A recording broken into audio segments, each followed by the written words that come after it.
There has to be some common sense. Yes, sir. They have the car stopped in 10th and Ranch, Michael Brazen. We still don't know who pulled the trigger.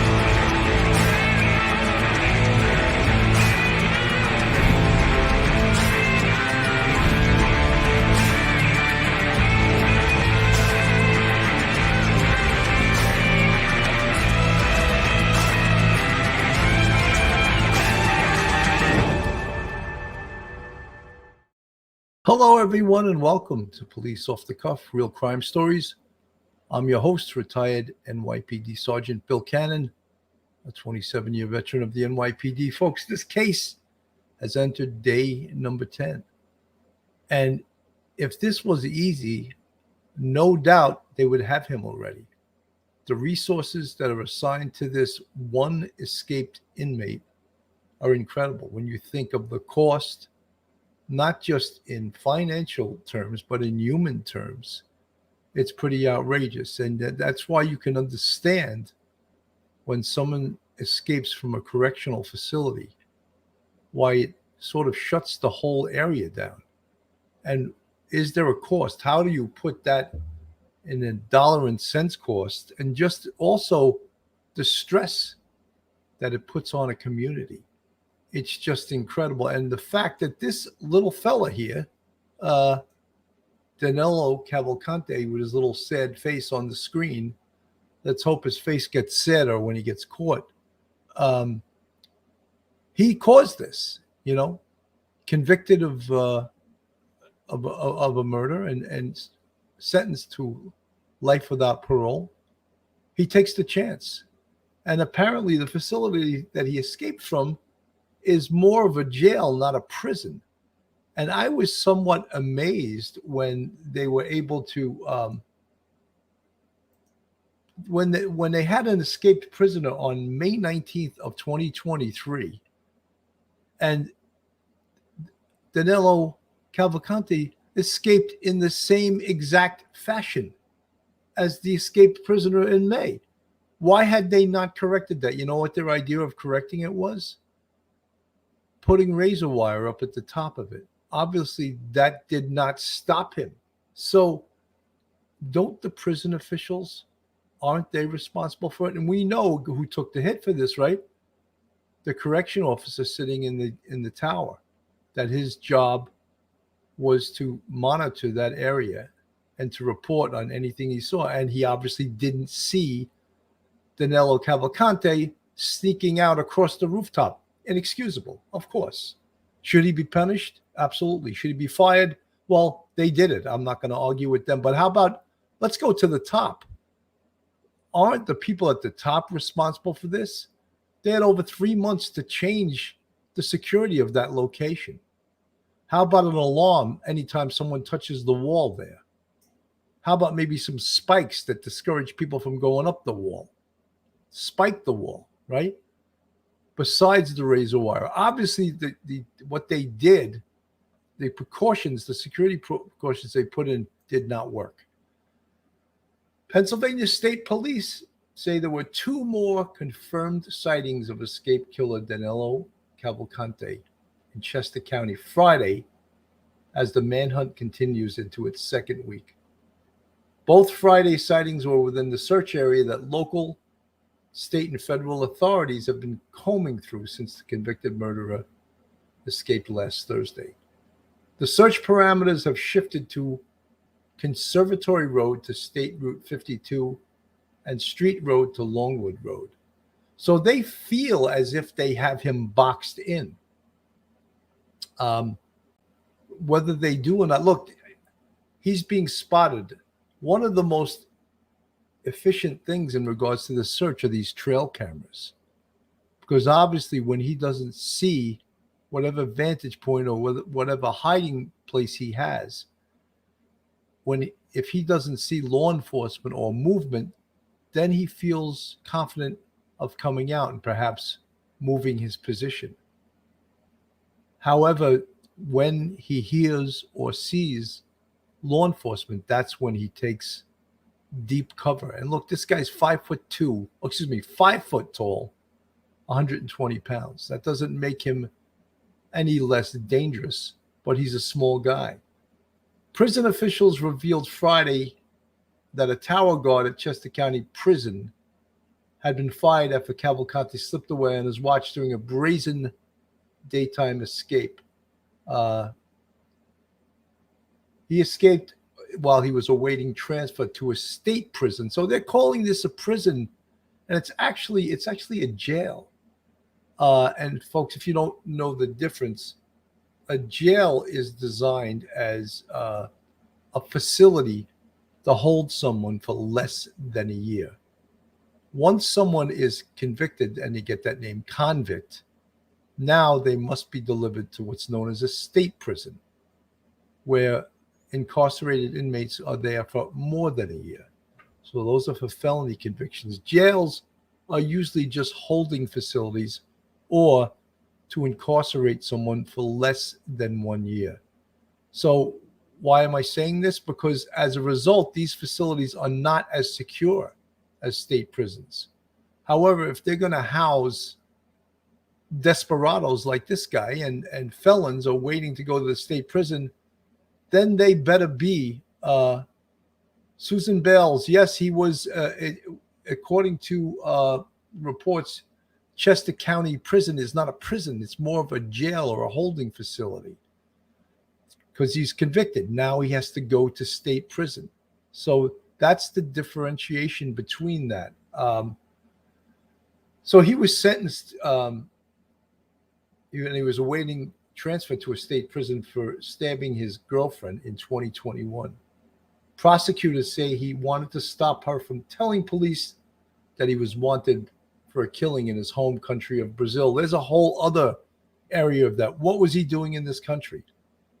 How is an illegal? Well, we know how that's happening. He's an illegal, wanted for a murder, and he enters this country as if it's, it's free. It's a freebie to come into this country, unvetted, unstopped. No one knows where the hell he is. He's been described as extremely dangerous, and as we all know that. Look at the attention they're giving this guy. With the search going into the second week, nervous residents remain alert for any sign of him. Police believe Cavalcante has been seen nearly a dozen times since his escape and had managed to get a hold of clothing and supplies. Prior to Friday's confirmed sightings, the most recent had been on Thursday night. The Chester County prison guard, that was his responsibility to watch that specific area, was fired Thursday after 18 years as a correction officer. That's a severe penalty. He was on duty in the watchtower when Cavalcante scaled the wall by crab walking up from the. We have all seen that tape of a Spider-Man like act. He crab walked up the wall and over razor wire across the roof and jumped to the ground. And Cavalcante's escape went undetected for more than an hour until guards took a head count. The guard, who was put on administrative leave after the escape, also had his personal cell phone on him at the time, a violation of jail protocol. So not good. Not good that this guard obviously, well, he got fired. Is there any more severe of a penalty? He was fired for poor work. Look at what it's done to this town, what it's done to this area. It's virtually turned it upside down with folks not free. And I think the neighborhood is starting to get a little bit pissed off. Danelo Cavalante. This morning, we have learned from state police that there were 2 more confirmed sightings of Cavalcante within the search area yesterday. We've also learned that the prison guard on tower duty when he escaped has now been fired. The convicted killer scaled the building and then went over the roof. Authorities say nearly an hour passed before anyone noticed. That right there, how does an hour go by that you notice that a prisoner has escaped? There's the difference between a prison and the jail. Much more freedom inside a jail. Took an hour. I mean, he had all that time to get away without the alarm being sounded, without a full court press and looking for him as he would have been somewhat near the prison. The search for Cavalcante is now entering day 10. Officers have been scouring that area that they believe he might be hiding. Meanwhile, hundreds of law enforcement from multiple jurisdictions are working 12-hour shifts. Allows us to visually see where we've got people placed in this area. We've got tactical teams operating right now, mounted, canines, aviation. Increased law enforcement presence is expected throughout the weekend or until Cavalcante is caught. So there's an update till he's caught. But you know something, they're spotting him every day. What's going on? Then why they're spotting him? Why can't they catch him? That's the question. So they're making spots, and we're all sort of frustrated. Like, okay, you spotted him, but how come no one's grabbed him? That's the question. Now to the latest on the manhunt for an escaped prisoner in Chester County. Danelo Cavalante has survived out there in the woods of Kennett Square for over a week now. And state police tell us there were 2 more sightings of Cavalcante just yesterday. Authorities have been focused on the area of Longwood Gardens. About 400 officers. Bobby, old dude, why wasn't he wearing an orange jumpsuit when he did the Spider-Man walk up the wall?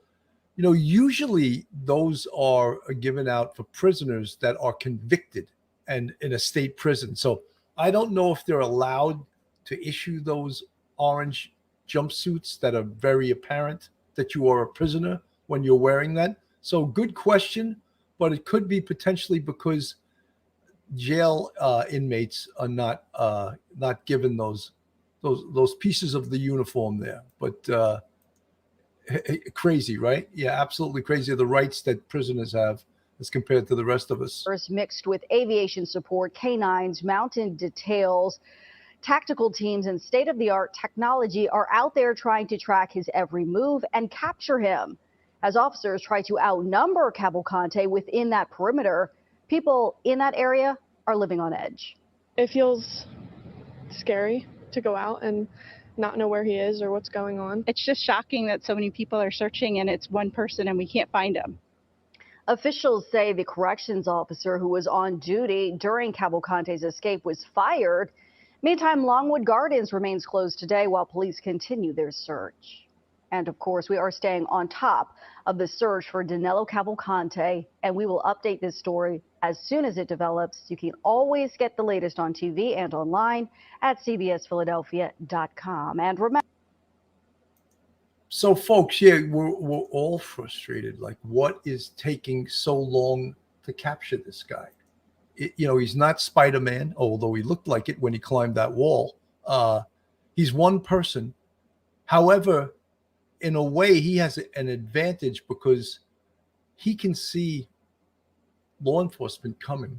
And if he is secreted in a hideaway where they don't know where he is, look, they spot him and boom, he disappears. How is that possible, you might ask? Incredible. Yeah, they spotted him and then he's gone. I mean, it just incredible. And I want to show some pictures. There's some live photos of what the area looks like and the police presence and everything.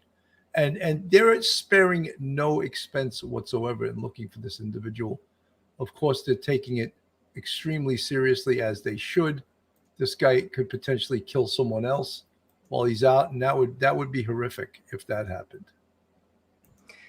He should have never been out in the first place. So let's start there. But to be out here for the past week as I have, to see the terrain and see how many places to hide on just a single property. You could walk by a street and there may be a ravine or a small tiny creek bed or drainage ditches that it's just so heavily wooded. So Southern Mom, there's your answer. Thank you for the $4.99 super sticker. What could be making it so difficult to capture him when they've had active sightings? Maybe dense tree area or distance of on-ground resources. Southern Mom, all of those things. The terrain is so thick It is so unfriendly. But again, here he is. He's living out in the elements for going in. This is his 10th day. And of course, someone mentioned in the chat, there's evidence that he's broken into at least 3 or 4 houses because he's stealing food. Where's he getting his water from?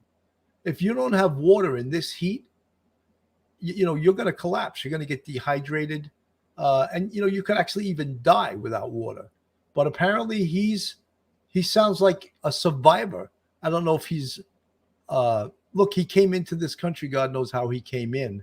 Maybe he used some of those survivor skills in going up the southern border, which is no easy trip, even getting into this country illegally. So he survived that. So he must know how to survive outside. And again, yeah, we're all frustrated, but anyone want to put on their hiking boots and their backpack and go join this search? I think that many people in the neighborhood are starting to get pissed off, and they're starting to go to these locations. I get how it hasn't been that quick.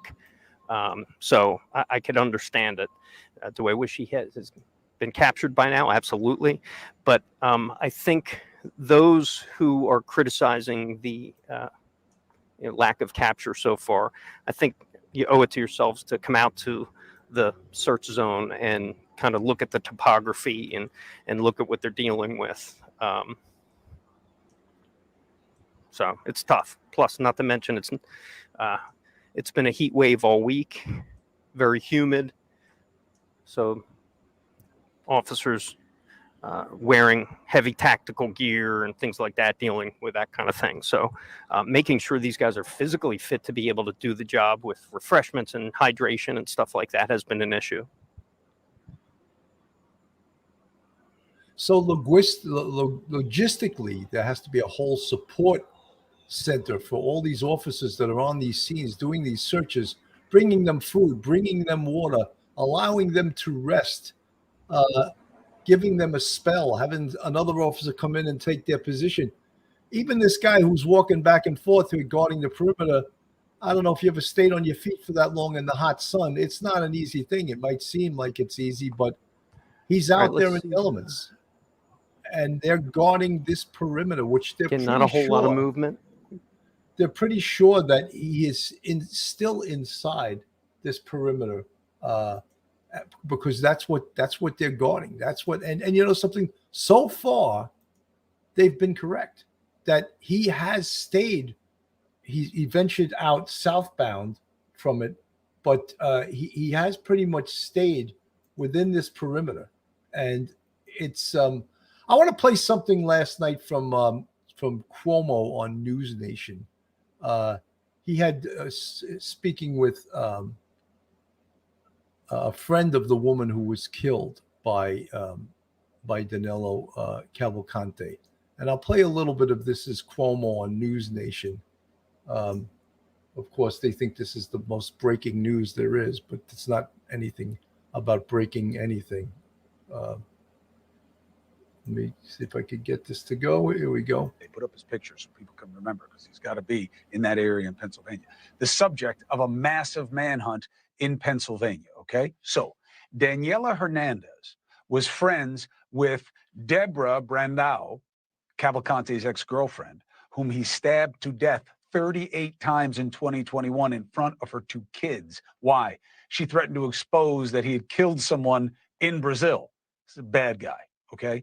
Daniela Hernandez not only met Cavalcante several times, she considered herself a mother figure to the woman that he killed.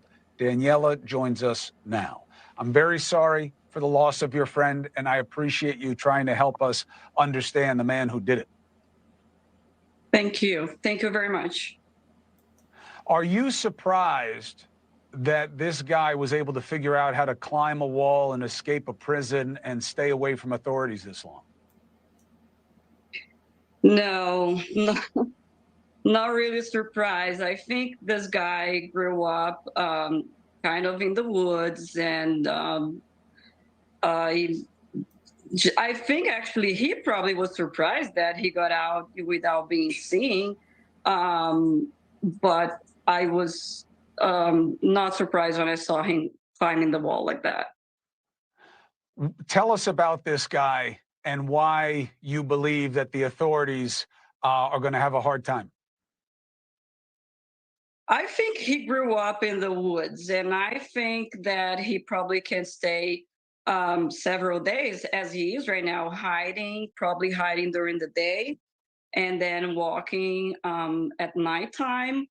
I was surprised to see that he's been going for so long without being captured. I would think he would commit some mistakes earlier than this right now. But again, But tell us why you think that. Tell us, Daniela, tell us in terms of what you know about how smart he is, how dangerous he can be, how violent he can be. What kind of person is this? He was violent with Deborah. That's all I can say for, the relationship that they had. He did had some, two prior incidents of domestic violence against her. She had tried to file for a restraining order, but unfortunately it didn't go through because on the hearing day, it snowed here in Pennsylvania, so she couldn't go to the court that day, and he got dismissed. But Folks, obviously it's a given that he's violent. He's killed 2 people. All right. This is no really smoking gun information we're getting. However, we want to hear perhaps his survival tools that he has, which obviously he's displaying. He's survived for 10 days. This is in his 10th day out in the woods here. No easy feat, And again, how is he eating? How is he drinking? And we understand that he's broken into houses. And that right there is potentially how he's gotten food, how he's gotten water, because I don't think you could survive doing the physical type of movement that he's doing in this hot weather, out in the elements, unless he's a pretty tough guy and perhaps had some type of training in how to survive out in the wilderness. He was violent, and one of those days she came home because she was out with her sister, and he bit her lip, and she bled a lot and had to run to the neighbors. He tried to lock her up and everything. And then the second time, he actually grabbed the knife and said, "I'm going to kill you." She found out that he had another murder already in Brazil. And she tried to use that to protect herself more than anything. She was just trying to tell him, like, don't do anything to me because otherwise I'm going to go to the police. And he only used that against her at the point where the day he murdered her. He just said, if you rattle me, I will kill you. And he did. Do you think so? He is dangerous. Do you think that he will try to hurt any of the officers, or do you think he's someone who they may have to kill in order to capture? I think that if he does have an opportunity to get a knife or something and someone is around that he can use as hostage, he will try to. One thing that Cuomo doesn't understand and us in law enforcement understand is that we're trained. We're trained. And if we have someone like this, if he makes any kind of movement, he's dead. You're going to shoot him. We're not going to give him the jump. He's already had 2 chances. He killed 2 people. All right. So little tough guy is not going to be tough with the police. He may try, and you'd be surprised. Little tough guys like this little bitch, once he has a gun pointed at him, he will turn into a weasel. And that is a fact. I've seen it thousands of times. And some of the police officers in the chat, Lieutenant Pete, he can tell you the same thing. I love the story of emergency service. They go to take this desperado out of an apartment, and he says, "I'm not being taken alive." And the ESU cop says, "Okay," and he slides back to slide on the shotgun. The guy goes, "Okay, I'm coming out." So believe me, tough guys turn into non-tough guys when you hear the slide of that shotgun go back. And I do think that he may be very aggressive or dangerous if they pick him up the wrong way. And I would say that I wouldn't I wouldn't play with the not killing him or trying, to talk to him into getting out. I believe that he can be dangerous. I don't think he's armed right now, but he really stabbed her 38 times with a small knife, like a kitchen knife. Yeah. And No, we listen, don't know if he may have gotten I a head. understand. I understand. Gotten one already. And I'm very sorry. I'm very sorry for the loss of your friend. I'm sorry that you have to live this now with somebody who was supposed to be punished, is now on the loose. And hopefully it ends very soon. But Daniela, thank you for being on, and bless her memory. So, folks, that's just another little perspective from a friend of the woman that he killed. So we know what he's capable of. Obviously, that's why he was in prison, And as far as him obtaining a weapon, we've seen him walking around and on those these photos here, and we all have seen that. He has the backpack, he has the another bag slung over his shoulder. I would almost guarantee that he's obtained a weapon, a knife, even if it's a kitchen knife, anything. That is a weapon, and he is a stabber after all. That's his weapon of choice. So I would almost guarantee, yes, he is armed, and he moves stealthily at nighttime and probably lays low during the daytime. So will they see? I mean, so far, I think all the sightings, I could be wrong, but I believe they were at nighttime based on trail cameras. Stingray 1975, he stole the backpack out of someone's house. They don't know exactly which one, but the police have several reports of him breaking in. What was in that basement where he flipped the lights? Lula Morocco, unknown, but yes, he could have taken some things. I think that the owner of that house said that there was no doubt he thinks that he took some food, perhaps may have stolen a steak knife. He couldn't be exactly sure of that, but he thought that that was a possibility. So since then, he's been traveling and he's broken into other homes. So there's a good potentiality that he's obtained other things. We talk about water. Yeah, it probably, he probably has some containers that he's also stolen from these homes that he can put water in so that he can save it for later on. And the best time, of course, to get water would be at nighttime from a hose, that he could turn on, hopefully. Although you can, homeowners, you can hear when someone turns the water on in your house, even if it's outside. But, it's dark. Maybe there's other noises in the people's houses and they don't hear it. So he's able to obtain water and he's able to move stealthily throughout the area. And again, they're pretty confident that he's locked down in that 2-mile radius, although they've expanded the radius and they've expanded the amount of people.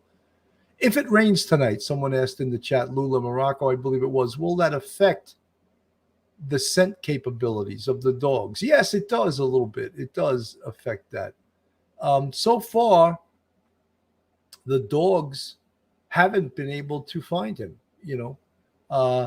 many other things, thermal imaging in the helicopters. And we were told from the Fugitive Enforcement Division, the federal marshals, and the FBI, that the thermal imaging in these helicopters was affected by the heat coming up from the ground. That's the first time I actually ever heard that, because I thought it was sensitive enough that they could spot a body, the thermal image of a body on the ground through the heat. But I would think that it does make sense that the heat from the ground could affect that. Folks, this is Police Off the Cuff, real crime stories. If you like real crime, true crime from a police perspective, then you're in the right place. And if you're new to this channel, put a 2 in the chat if you're new to this channel. And if you're an old veteran that's been subscribed, put a 1. And all you 2s, the people that put a 2 in the chat, make sure you go on our YouTube, hit that subscribe button, give us a thumbs up and ring that bell. And you folks that also, if you want to support us, we have a Patreon with 3 different levels. We also have a YouTube channel memberships with our friends, our family, our subs. You see the folks in the green font, they're part of our YouTube channel membership, friends and family. So folks, this, again, everyone is frustrated over this. The neighborhood is getting, their patience is starting to wane. They are not happy about this. And, but what can you do? You have to be in this for the long haul. And they are doing the best work that they can possibly do. Well, look, right out our side where we are in a farm field, and look at this scene. You heard of storm chasers, the people that like to chase twisters, right? Well, how about this group gathering to watch the latest twist of fate here that has struck Kennett Square this week? Many coming out from surrounding areas to see this search spectacle, but we actually saw some of them doing their own search in this huge farm field using flashlights. They're walking around in the rain, not worrying about all the mosquitoes that are gathering every time they turn a light on. And we're seeing 4 confirmed sightings so far this week, but as many as 20 tips a day have come in to that command center from tipsters who think they saw them. So what's going on here? Well, this last escape before this one lasted only 5 minutes. This escape about to end or take into its 10th day, double that number, and now entering a second weekend with not only homeowners and family on guard, but some traditional weekend get-togethers and places to visit, maybe putting off events till next weekend in hopes that this is the last one like this, right? You got from planned yard sales we saw, signs on posters around, to the biggest yard around here, Longwood Gardens again, closed until further notice, now completely surrounded. We were driving on all sides of this all night. It looks like a law enforcement retreat's going on there. Meantime, Friday night dinner business seemed to be going strong. Maybe people finally wanted to get out and thought, all right, he hasn't gotten us this point. Let's get out and stretch our legs a bit. We saw the Applebee's parking lot packed. It was the end of the week grocery getting crowds. We saw packing the Walmart parking lot like it was Black Friday with sales going on. And now, as we head into Eagles season Sunday's opener, maybe Chester County, as we look at that escape video one more time, the prison leaders out here can borrow an idea from the Philadelphia police and how they stop all those overzealous Eagles faithful from shimmering up poles during the celebration. How about greasing those 2 walls prisoners have now been able to crab walk up? We've all suggested, and we hear that the correctional officer who was assigned to the tower that was supposed to be watching, he's already been fired. How about the prison or the jail, the warden and the people on top? They had a 3-month warning that they had to do something about this. A guy escaped on May 19th and in the same manner. Why didn't they do something about this? Grease the wall. Well, how about an alarm on the wall if they even touch the wall, or if they go down that hallway there? But, things could have been done and were not done. So, but who takes the hit? The lowest guy on the totem pole. 3 different times to get up on the roof and escape. To think you're going to have to grease brick walls there to prevent this from happening. I want to ask you about those people out there, Steve. Hey, that's the nature of a prison. You have to do strange things. These aren't normal people that are incarcerated in prisons. By that, they're convicted felons. You think they have their eye on that $20,000 reward, and that's what's inspiring them to be out there? That's possible. And I was wondering if he comes out of a cornfield at him, are they mindset thinking what we're going to do to react on him, right? But this guy, again, 34 years old, but only 5 feet tall, 120 pounds. He's hard to find. He's a little guy. And I thought if this keeps going on and we get closer to Halloween, as we saw all the Halloween decorations and all the Halloween signs and all that pumpkin spice stuff, I thought the Danelo Cavalante costume is going to be the #1 costume with kids around here, making this search go even bonkers. Yep, unbelievable out there. All right, Steve, keep. So, folks, you could see what they're up against terrain-wise, the darkness. Again, he's been out there now for, I guess it's been, this is day number 10. Day number 10, he's been out there. So keep the pressure on, right? keep the perimeter covered, keep the personnel up. You know, at one point they said there was over 200 law enforcement personnel. Now they have to cover this area and secure it, right? Dogs, horses, helicopters, drones.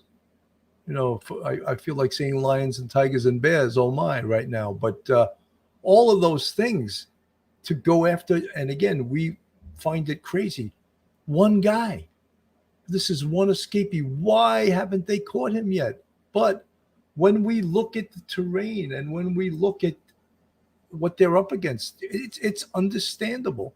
We don't want to, you know, no one wants to hear excuses, but it absolutely is understandable that this could happen. To Danelo Cavalcante's escape. We learned this afternoon that the prison guard on tower duty when that convicted killer broke out last week has now been fired. The acting warden of the prison said just days ago that that guard, an 18-year veteran, failed to see Cavalcante as he scaled onto the roof, and then over that roof, nearly an hour would pass before anyone noticed he was gone. Again, the effort to recapture Cavalcante may be entering a brand new phase right now. Tonight, as officers descend on that area they believe he might be hiding, we're getting a look inside what's been a sprawling search effort for that convicted killer. It is comprehensive and it is complex. Action News reporter Maggie Kent's been following every step of this for the last several days. Maggie, a lot of ground to cover tonight. So much, and you know, you say it and it's exactly true. So much ground to cover for those law enforcement officers. This is day 9 of the search for Danelo Cavalcante. Amy, I can't pronounce your last name. Evoliol are so cute when they blink. All right. And that video clip of Cavalcante inching up the wall in the yard. Who is that fellow inmate to the right? Shadow tattooed sleeves. Was he a lookout person allowing Danelo? Absolutely, he was a lookout person. You could just tell through his behavior that he was a lookout and he was going to warn him if anyone was coming. 100%. You know, there's no honor among thieves, and thieves will help each other out. Lou Lamaracco, Bill Duty Ron made a good point that he escaped early during rec time, hence an hour head start. Lou, you're right, but you know something? I don't think there's the level of security in a non, it's not a designated prison. I had thought it was a prison, and when I looked it up, it's really not a state prison. It's a jail in essence, and they do not have the same level of security that a prison has. But again, second escape within 3 months, inexcusable. And the people in this neighborhood, this town, they better demand much better security at that prison, because this cannot happen again. Convicted murderer who was able to escape from Chester County Prison, and we're hearing that an eyewitness account was since confirmed by some trail camera footage placing Cavalcante in the area of Longwood Gardens, and that's really where a lot of the attention has been today. And puts him over in the area of Longwood Gardens. Eyewitness accounts and trail camera footage place convicted killer Danelo Cavalcante at Longwood Gardens as recently as Thursday at noon. It's where officers with long guns once again descended today. This afternoon, we toured the command center of this massive operation to catch an escaped prisoner. See, folks, there's the logistics part of this. You just see the people guarding, the people searching. This is the logistics part, the part people taking the calls, bringing in the personnel, coordinating with the state, notifications. There's a huge part of that also, which is so important for large-scale investigations and/or searches like this. I know how stressful this is for the community. You want to know that there is a strong effort to capture him. Working 12-hour shifts, state troopers, customs and border agents, and FBI agents are manning the phones, taking in tips and dispatching law enforcement accordingly. They're watching live camera feeds and taking in a stream of the helicopter's aerial view. It allows us to visually see where we've got people placed. A giant map of the latest perimeter is projected onto the wall to show exactly where trooper vehicles are stationed to dispatch accordingly. In this area, we've got tactical teams operating right now, mounted, canines, aviation. Searching a field near Baltimore Pike and Lenape Road on foot and mounted patrol this morning, the goal is to keep pressure on Cavalcante, who has experience hiding in the jungle of Brazil, evading capture in his home country in 2017. After the crime that he committed down there, he did something very similar to this in the jungle down there. So it's not surprising to me that he's able to last out there for a little while. We've seen a very large police presence out here today, Brian. We're told upwards of 350 members of law enforcement are here now in order to catch Danelo Cavalcante. When we asked about how long they could maintain such a large police force, Lieutenant Colonel Bivens says, that will ebb and flow based off of what they need each day, but never will it be understaffed as they continue their search. We're live in Kennett Square. Maggie Kent, Channel 6. So, folks, they're in it for the long haul. And the thing is, yeah, you need the amount of personnel to, in order to capture this guy. You can't just pull it back because, look, we're in the 10th day. Look what this is doing to the community. Schools had to have been closed. And don't forget, and I always bring this up every day, on screen, that is an individual whose name is Gonzalo Lopez. Gonzalo Lopez escaped from a prison in Texas in 2022. And everything about that escape was horrific. It was an inside job. The prison was probably the worst security I have ever seen in my law enforcement career. He was able to obtain a tool to break him out of the transport bus. Everyone on the transport bus, except the guards, knew that he was going to try to escape. He overpowered the driver. How he got out of his shackles and the chain is due to the fact that it was an inside job and he was able to obtain a tool to break out of it. Then the armed guard on the bus fired a shot at him from a shotgun and missed. He ran across a field, and a local police officer did absolutely nothing, didn't even give chase to the guy. And he stayed in the woods for over 2 weeks. And if you watch my show, a Duty Ron show, during when this occurred, it was so upsetting because the incompetence of the correctional facility in Texas and their public relations guy was like listening to Baghdad Bob during the Iraqi war. The guy was such a propagandist, and everything he said turned out not to be true. Oh, he's probably left the area. That was their take on this. He's probably left the area, so we're going to allow people to come back into the town, into their area, into a lot of hunting cabins here. There's no reason not to let the people come back into there. And that's what they did. They allowed folks to come back into the area, into the hunting cabins. And guess what? Gonzalo Lopez was laying in one of them, and he killed a family of 5 due to the incompetence of these people. Just sheer incompetence. There he is. The only happy part to that story was after he killed that family, he ran into the Fugitive Enforcement Division, the federal marshals, and they filled him with lead. And he's no longer with us, thank God. But I don't want to see something like that happen in this case. And could it happen in this case? You bet it could happen in this case. As I said, I don't want to see it happen. So, they have to remain on their toes. They have to remain. I'm going to play a little bit of this here on the screen. Law enforcement out in full force in an area near Longwood Gardens. And let's get right out to Chris O'Connell. This is day 9, Chris.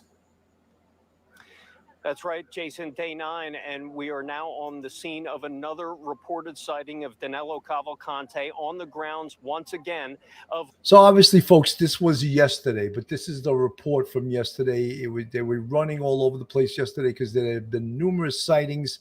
However, once they responded to the location of the sighting, he was nowhere to be found. He was in the wind. Longwood Gardens, a person with the FBI and other people actually saw him on the grounds and gave chase, and that has prompted a major response here on the grounds of Longwood Gardens. Take a look behind me. Multiple law enforcement agents here, state police with long guns.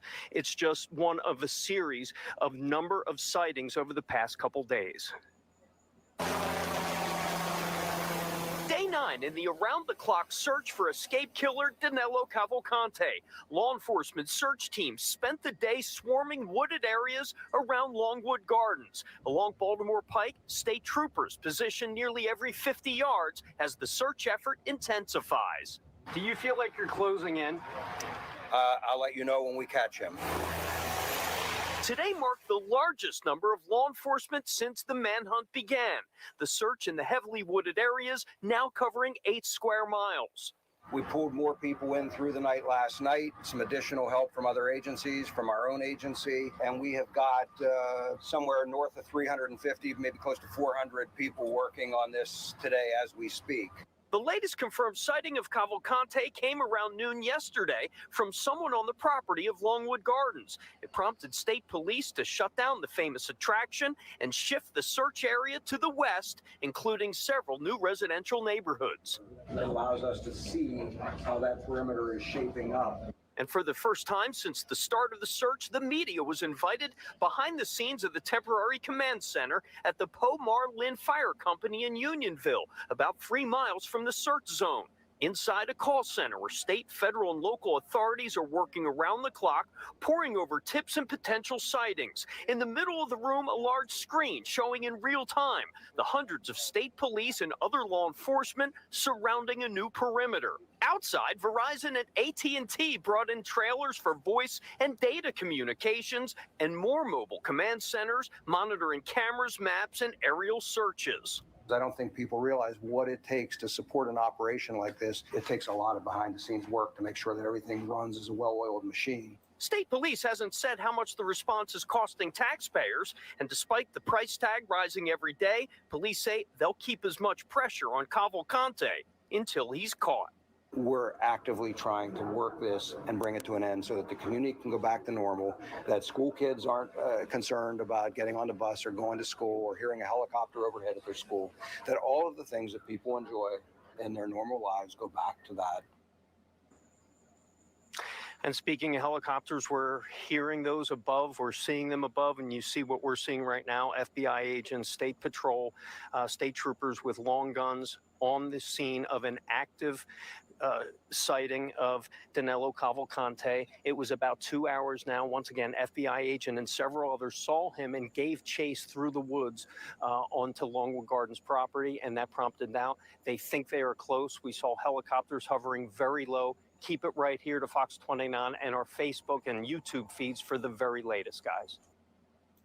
You know, folks, it's got to be so frustrating. And when you see the logistic support, the human cost of this, and the actual dollars cost of this, I would think that the police cost, he said, the lieutenant colonel there said that over 400 police personnel, 450.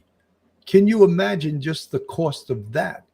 And then, of course, they got to get there from whatever departments they work for. It's not all from the Pennsylvania State Police or the local police. They're bringing in law enforcement personnel from all different agencies, the FBI, of course, probably ATF, the federal marshals, fugitive enforcement. And it's costly, folks. Believe me, it's a costly operation, and it's going to go on until he's caught. And, you know, they can't look, success has many friends, as they say, and failure is very lonely. That's how we always lived our police careers. When there was something successful happened, everybody wanted to be your friend. When something bad happened, people avoided you. They stayed away, you know. And everyone, of course, wants this to be successful. We want them to catch this guy. Joshua asked, is there any chance he's long gone right now? I would say no. They spotted him as late as last night within the perimeter. I would say he's still in the perimeter, and he's doing his modus operandi. And what is that? Hiding during the day and moving stealthily at nighttime. And I believe, if there's certain times where he may feel some kind of heat in regards to the police getting closer to him during the daytime, then he may move. But for the most part, I think even if he has survivalist training, he's probably trained to stay put during the daytime. Could that be extremely uncomfortable, extremely painful even? What if you're in an area that's just loaded with all kinds of insects? Imagine how he's being attacked by insects. I mean, not that, hopefully that'll make him surrender. Again, getting food, getting water, we've discussed that. He's broken into numerous locations, and that's a possibility that he may still have food and water. And water, we discussed how he can obtain that through his, through going to people's homes, through gardens, through just using a hose. So, and he probably has in the backpack containers in which to put water. So that's not his concern. I think moving and not getting caught, moving stealthily throughout the night is going to be his major concern. Moving, hiding, moving. But how long can you last? What the Lieutenant Colonel here says is we're trying to stress him. And what does that mean? How would any human being like to be hunted down? And that's stress. Hunted down and being constantly on the move. And hopefully that will stress him to the point where he gets tired of running and tired of living in the elements out here and chooses to surrender. That remains to be seen. But in the meantime, they're going to keep the pressure on. Prosecutor who was assigned to this case, and I helped convict this man, and he was sentenced to life without parole. We're all upset. We're all concerned, and there will be a thorough investigation, and that will be made public at some point.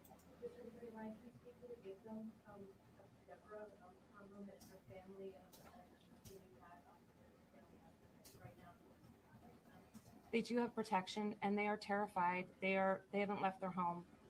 They're barricaded inside and very concerned about their safety. We do have police detail around them 24 hours a day, but I know they're very, very worried. He will not be going back to Chester County Prison.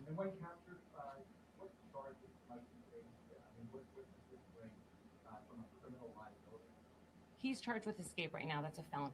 Where will he go? He'll go to a state correctional institution. He hadn't been assigned to anyone yet. He was on the way to Smithfield to be assigned to another location.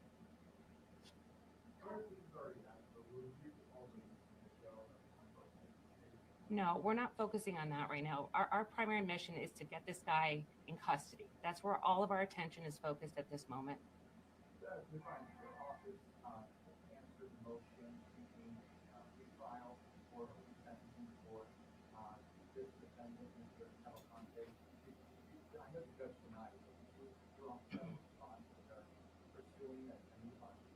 We did not respond. The judge decided that on his own. Yes.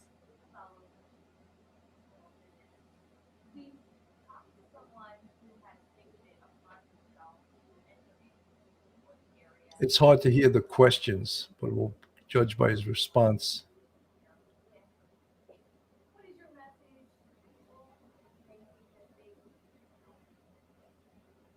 First of all, they have no authority other than that of a private citizen to do it. They are risking drawing away law enforcement resources because someone else may see them and report them, and we end up having to go investigate that and draw resources away. So I would ask them not to do it. I can't prevent them from doing it, but they have no authority and run the risk of, depending on what action they take, getting themselves in trouble. They were asking basically about the people from the community coming out and joining the search. And you heard his response. He's against that. They potentially could draw away police resources having to look at the actions of neighborhood people looking into what's going on, and he doesn't want to see that done because, again, I think they have enough police personnel, but you can understand the frustration of the folks that live in this community that that they would want to do something about that. It's a scary thing because the community's been shut down now, going on day number 10, and you want your community back. So you could see some people say, oh, if they can't capture it, I'm going to go out there and I'm going to help and I'm going to capture this guy. But again, the police aren't requesting that. You could get in their way. This is the objective on the screen. That Danelo Cavalante, he's one person. He's going to get caught. Again, people are getting frustrated for the fact that he has not yet been caught, but we are all confident that he will be caught. It just takes time.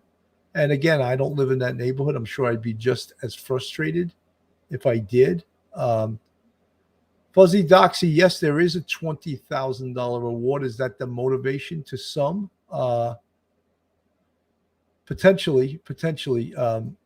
Sin Miller, I just messaged my nephew to see if he might be helping to search. He's a police officer in Maryland, not far from the PA line. Well, I think that,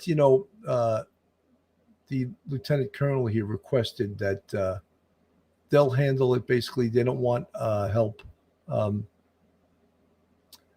Zero timeout. Cavalcante, 34, escaped from a Pennsylvania prison on August 31st, just a week after being sentenced to life for the violent murder of his girlfriend, Deborah Brendow. Yes, that's exactly right. And we're all, of course, waiting for him to get caught.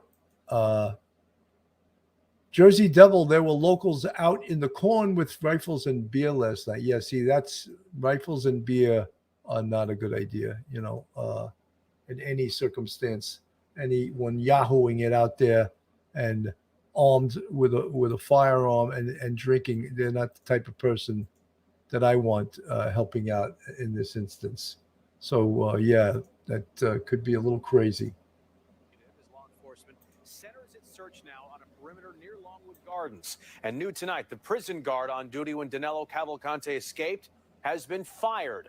Video shows that brazen escape at the Chester County prison back on August 31st. Cavalcante scaling that prison wall and then moving out of frame there as he headed out into the free world. Now, the convicted killer awaiting a transfer to state prison, serving a life sentence for the murder of his ex-girlfriend. We are live inside the search zone tonight in Chester County, covering the manhunt from all sides. Let's start with Shawnette. What are you seeing where you are? All right, Jason. So we are live at Longwood Road and Conservatory Road, where there remains a heavy law enforcement presence here tonight. Now, for the second night in a row, we are live inside our news van because of weather. There's lightning, so this is the safest place for us to be. But as you know, this is the 9th day of searching for Danelo Cavalcante, and it is said to be the largest number of investigators here for this manhunt since it began. So just to give you an idea of what we're talking about, as we look at some video, we were hearing at least 400 members of law enforcement have been scouring an area near Longwood Gardens, approximately 8 miles, as the perimeter shifted, we know, west of the Longwood Gardens attraction. Now, a source told Fox 29 today that law enforcement was seen chasing someone on the Longwood property, prompting a high response. This was earlier today, but we can say the last confirmed sighting was noon yesterday when someone on the property of Longwood Gardens reported seeing Cavalcante, forcing officials to shut down the place. And that was the day that it had reopened to the public. A small number of people did show up, but they were escorted away, of course. Now, earlier today, my coworker Chris O'Connell got a look inside the temporary command center in Unionville. That's the video you're looking at right now. It's located about 3 miles from the search zone. It's where federal, state, and local officials are working tips and tracking reported sightings. Now, just a quick recap. It has been over a week since Cavalcante maneuvered his way up over that prison wall onto a roof and got out of there. That video that people can't stop talking about. How he's surviving in this heat for this many days, this long, is certainly unknown. But again, we can tell you, of course, that there were aerial searches today, K9 back out. Additional armed crews, we are told, were called in last night to continue searching today. So again, it appears at this hour, even though we still have some time, Jason, that this could go into another day. Unbelievable. All right, Shawnette, thank you very much. Now, So, folks, it's like right now, again, there's some repetition here, but right now it's just wait. It's wait, and then just go into the woods, search. But there's a lot of just waiting to go on during this case because they're not hearing anything. You're not going to, unless you physically go into the area of the search, which makes sense. Let's force the issue. Let's go in there and try to get them out. But you can't do that with all your personnel because you need to surround that area. You need to make sure that the whole perimeter is covered. And I give a little shot of the area here. It's just, again, what is law enforcement doing? A lot of law enforcement's job, anyone that's ever been in law enforcement knows there's so much of just sitting and waiting and waiting and waiting. And again, there's some of the, from last night, you could see some of the vehicles on the scene and then awaiting instructions. Look at that, how dark it is in this area. It's, woods. There's nothing darker. Chaos coordinator. I'm sure law enforcement know more than what they are able to share with the public. So they will find him eventually. Something, chaos coordinator?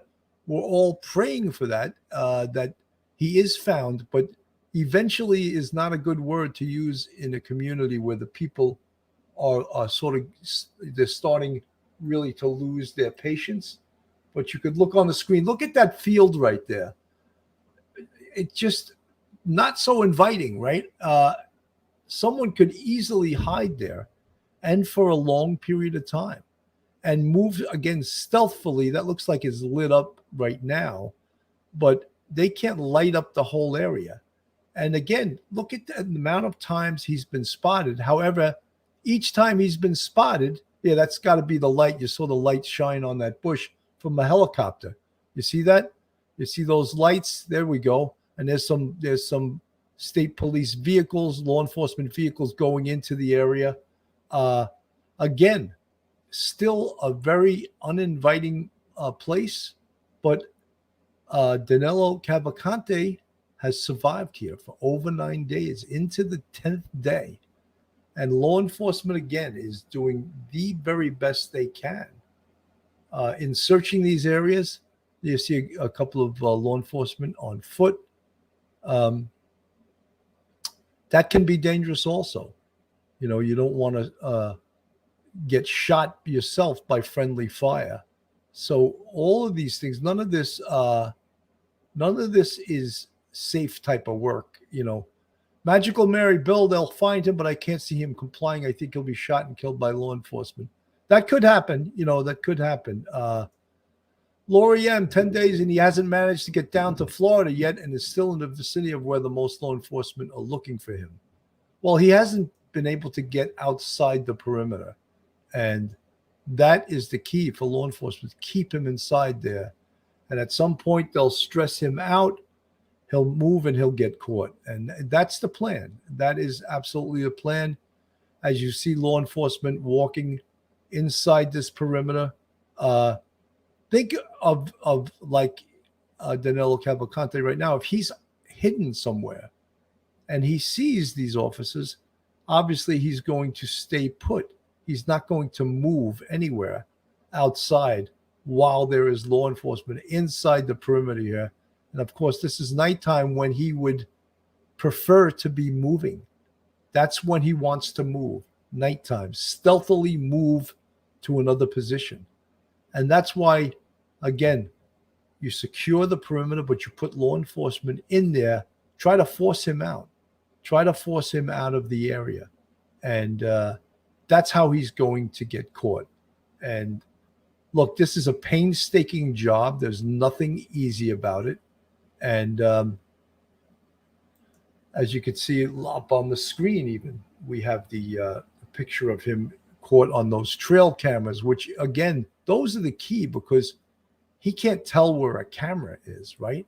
But he can tell where law enforcement is. So if they could put more and more of those trail cameras up, so to potentially spot him, and then hopefully those trail cameras are marked via GPS, so they will know exactly where the camera is that spotted Danelo Cavalcante, and then respond to that scene. But that has happened already, and they've responded to the scene to have him just disappear into the night.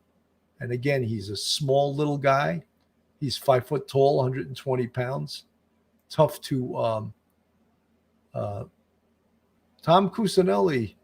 He's got to eat sometime, that's for sure. But Tom, I think he's at nighttime, he's probably breaking into sheds, breaking into people's homes, and stealing food. And that also could get him caught, or could also get him shot by a civilian. You know, if you hear someone going into your house, and this is Pennsylvania. Pennsylvania is definitely hunting country, gun country, and people will take care of business if someone breaks into their house. Painted black. If police kill the escapee, the prison lookout that helped him should be charged with his death. Well, I don't think that's going to happen, but I think that the lookout should be disciplined for acting as a lookout that facilitated the escape of Dr. Gillette. Very good idea. Yeah, dumpster diving in this instance, probably just garbage pail diving for food. He's out there. He'll eat whatever he can. He'll take it out of the garbage pail. Absolutely. And so again, these are shots from last night, and you could see that this is not a friendly terrain. Take all these vehicles off that road, have them turn their lights out, and it's pitch black out there, just absolutely pitch black. And these are this is the situation. This is the area they're dealing with. Directing this search, of course, there's a technique to this. This isn't just, okay, guys, go into the woods. There is things called grid searches, things called spiral searches, and all of those potential lane searches, quadrant searches. All of those things are being tracked by the logistics people. They're not just painstakingly doing this, without any prior experience, without any prior knowledge how a effective search is conducted for a dangerous fugitive. So the people back at the offices are the ones coordinating this together in the hopes that, again, the techniques they use will stress him out and will be able to get him to come out of those woods and to surrender. Dave M., that dude survived in a jungle, a lot more heat where he doesn't compare. Yeah, he's experienced, or he wouldn't have lasted this long. And he's lasted this is the 10th day, going on 10 days he's lasted. So there is no doubt. Folks, if you're not subscribed to this channel, this Police Off the Cuff Real Crime Stories, go on YouTube, hit that subscribe button, give us a thumbs up, and ring that bell. This is true crime, real crime from a police perspective. And we don't sensationalize. We give it to you the way it's happening, with a lot of experience and knowledge of what's done in these type of situations. And again, the frustration of the people that live there, the frustration of all of us. Like, everyone's frustrated as, why haven't they gotten him yet? We're all saying that. We're all thinking that, And then when we see the reality of it, which is this area here, it almost looks like cornfields. I don't know who this guy is on his phone, but it's all unfriendly terrain. And again, as unfriendly to the escaped felon as it is to the law enforcement personnel, to the dogs, to the horses, to the helicopters, to the drones. that are all searching for this guy, and as so far, unsuccessfully. They haven't been successful in finding this individual. And again, the pictures from those trail cameras have been invaluable. There's the wanted poster on the screen. Anyone with information can call 911 or 1-877-926-8332 or contact PA Crime Stoppers at 1-800-4-PA-TIPS. And, this all started at this little scaling of the wall in this prison with a lookout. And, when we see this and we watch the video of this, it's like sort of an athletic feat that we can't believe. And, there's probably other people in this world that could do that, but not an easy thing to do. And, we speak about what we've seen in our law enforcement career, the athleticism of some of these perps. There you see the lights from the, could be from the drones, from the helicopters, could be from vehicles at ground level. And what the lights do, of course, lighting up the location, but it also gives the fugitive, the prisoner, the escapee, a heads up of where you are and where you're coming from. And that would signal to him, of course, to stay put and to not come out while there's this much law enforcement activity.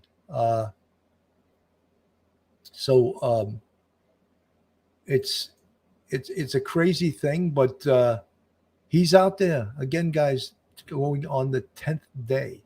10 days of this, he's out there. Just crazy that he's been able to survive going into the 10th day. And many people can't believe this. Folks, if you're looking for a great attorney in the New York City metropolitan area, then Joe Murray is your man. Joe's a retired member of the service of the NYPD, a retired police officer. And you can reach Joe on his cell at 718-514-3855. Email him at joe@jmurray-law.com or go on his website, jmurray-law.com. Besides being a fantastic defense attorney, Joe Murray is also a huge supporter of the Police Off the Cuff podcast, and we really appreciate everything that he's done for us. So, folks, I mean, if anyone has any great suggestions, for this search or ideas that have not yet been tried, I'm all ears. I'll listen to you. I mean, absolutely. Susan Jones, send in the bloodhounds. Susan, they've already used bloodhounds and dogs of all kinds. Jacqueline Young, what's the technique that countries do on POWs that don't play very loud music constantly to break them down? Well, those are techniques, actually. They could do that in the woods, but then you'd also, if this is near a residential area, you'd sort of upset the people living who've already been extremely upset.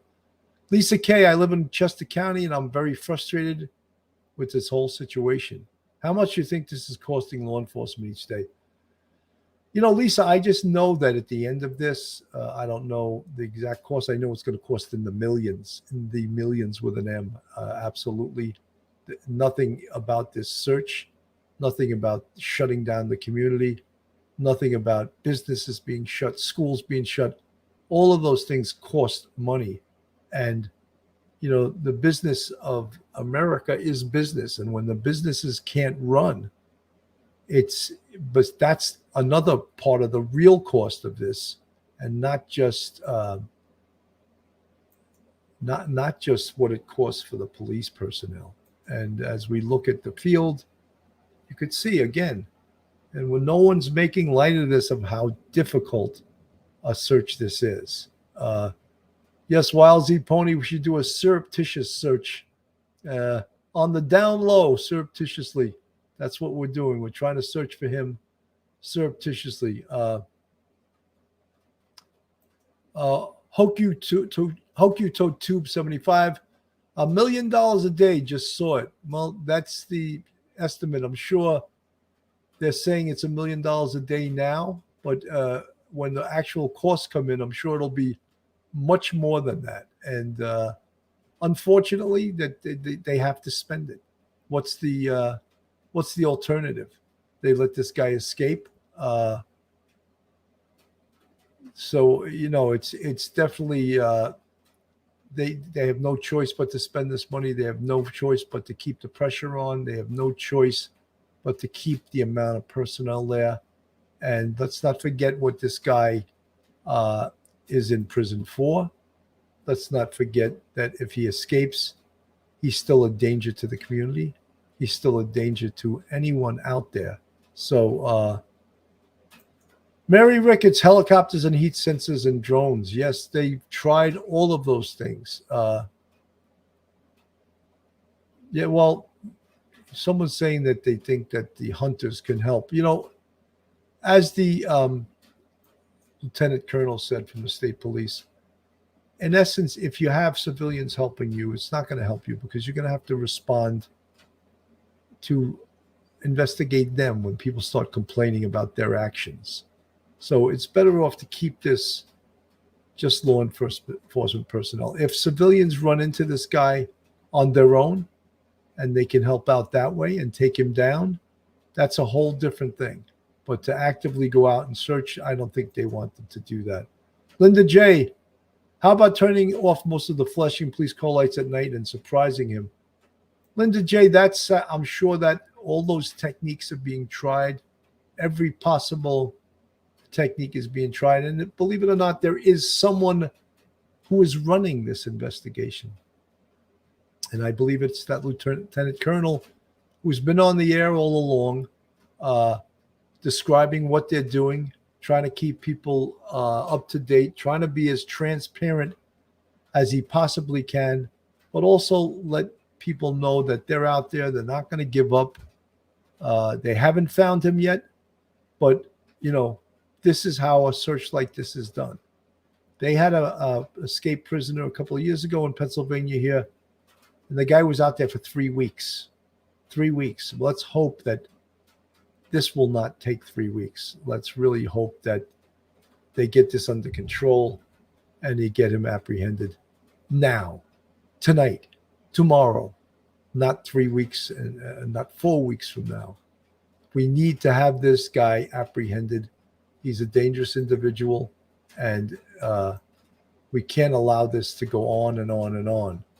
There's his sad little face. Let's hope his face gets sadder as he gets apprehended, because that this is where he escaped from, a little sprawling prison that's in actuality more of a jail than a prison. Many security failures during this escape and hunt for him.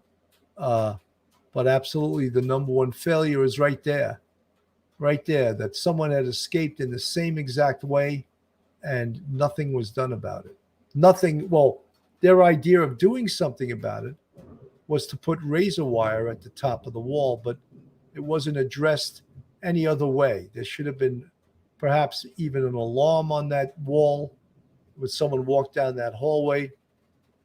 Maybe a guard put on that location till they figured out that it wasn't secure enough the way they wanted it, that someone else would try to escape in the same fashion that the person did on May 19th. So, as we know, a correction officer was fired for not spotting the escapee from his tower. Fired, an 18-year veteran. Now, I don't know if, in essence, they fired him or they forced him to retire. It sounds a little severe to me. I think usually in civil service, they can't just fire you. I think what probably more likely happened was they forced him to retire. But we all argue, how about the boss? How about the big boss who was in charge of this? Where is he? Is the big boss not going to be sanctioned for this? Because ultimately, this is a problem, a systemic problem, a prison problem. Isn't that the job of the big boss, to make sure all these locations are secure? And then, of course, you want to count on your correction officers with doing their job, which clearly someone did not. But is that go on his? Is that all him? Is that all the correction officer? Is that what we're going to do? We're just going to fire the correction officer and not 2 escapes within 3 months. Something systemic is wrong with that prison, jail, whatever you want to call it. And firing this correction officer is not going to correct this problem. This goes to the top, the very top. And had they spent the money maybe to secure this area, they wouldn't now have to be spending $1 million a day trying to catch this escaped inmate. And that's basically my feelings. So, folks, that's basically our show for today. We're going to stay with this show as there's new developments. Hopefully, they'll capture Danelo Cavalante tonight. But he's managed to avoid capture now for going on 10 days. So this is Police Off the Cuff, Real Crime Stories. Again, if you're not subscribed, hit our YouTube, go on, hit the subscribe button, put the thumbs up, and ring that bell. So, folks, I want everyone to have a wonderful weekend. From Police Off the Cuff, Real Crime Stories, I'm Bill Cannon. Have a great day, and God bless. One episode just ain't enough.